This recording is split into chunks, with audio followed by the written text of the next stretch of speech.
Dwi wedi cael yngwahodd gan Cynulliad Cenedlaethol Cymru i gyfarfod i drafod cydfuddsoddiad i mewn i sgiliau hyfforddiant yng Nghymru.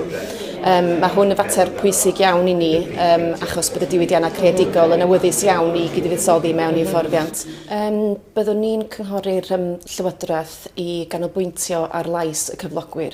So petai chi'n sôn am y sector ni, y diwydiannau creadigol a digidol, gwrando'r llais y cyflogwyr o fewn y sector yna. Nhw di'r bobl gorau i gynghori. Achos un problem fawr sgynnon ni o ran arian Ewrop ydy'r ffaith bod rhaid i bob un prosiect sy'n wneud efo hyfforddiant a sgiliau arwain i gymwyster.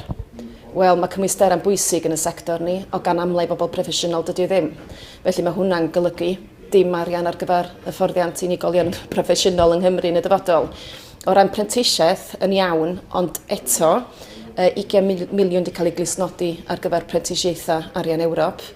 O pwy sydd yn cynghori ffordd mae'r prentisiaethau yna wedi cael ei cynnig, pa golega sy'n mynd i gynnig yr hyfforddiant yna, a di'r arian yna a'r hyfforddiant sy'n mynd i fod yn cywir.